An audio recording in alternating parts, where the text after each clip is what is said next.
சங்கீதம் 114 145 8ஆம் வசனம். கர்த்தர் இரக்கமும் மன உருக்கமும் நீடிய சாந்தமும் மிகுந்த கிருபையும் உள்ளவர். கர்த்தர் எல்லார் மேலும் தயவு உள்ளவர். அவர் இரக்கங்கள் அவருடைய எல்லா கிரியைகளின் மேலும் உள்ளது. கர்த்தாவே, உம்முடைய கிரியைகள் எல்லாம் உம்மை துதிக்கும். உம்முடைய பரிசுத்தவர்கள் உம்மை சோத்தரிப்பார்கள். மனுபுத்திரருக்கு உமது வல்லமையுள்ள செய்கைகளையும் உமது ராஜ்யத்தின் சிறந்த மகிமை பிறந்த பாத்திரத்தையும்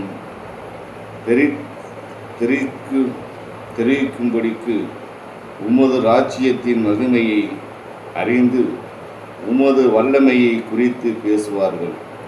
உம்முடைய ராஜ்யம் சதா காலங்களில் உள்ள ராஜ்யம். சதா காலங்களில் உள்ள ராஜ்யம். உம்முடைய ஆளுகை தலைமுறை தலைமுறையாகவும் உள்ளது.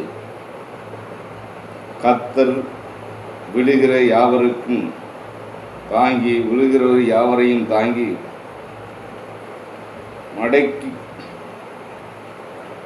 மடங்கடிக்கப்பட்ட யாவரையும் தூக்கி விடுவார். எல்லா ஜீவனிகளின் கண்களுக்கும் உம்மை நோக்கி கொண்டிருக்கிறது என்றார்.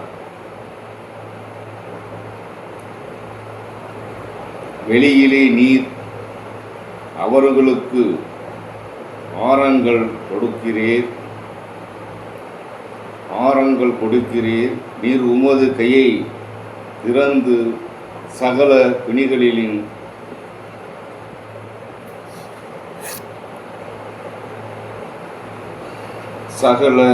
பிணிகளின் வாஞ்சையையும் திருப்தியாக்குகிறீர்.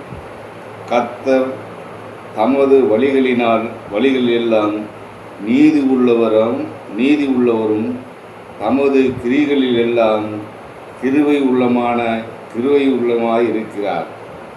தம்மை நோக்கி கூப்பிடுகிறவர் யாவருக்கும் உண்மையாய் தம்மை நோக்கி கூப்பிடுகிற யாவருக்கும் கர்த்தர் சமீபமாயிருக்கிறார்.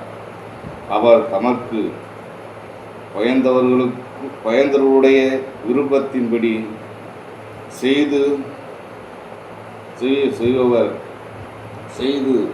அவர் கூப்பிடுதலை கேட்டு அவர்களை ரட்சிக்கிறார். கர்த்தர் தம்மில் அன்பு கூறுகிறவர் யாவரையும் காப்பாற்றி துன்மார்க்கரையும் அழிப்பார். என் வாய் கர்த்தரின் துதியை சொல்வதாக. மாம்ச தேகமுள்ள யாவரையும் அவருடைய பரிசுத்த நாமத்தை எப்பொழுதும் என்றென்றைக்கும் சோத்தரிக்க கடவது. ஆமேன். ஆமேன்.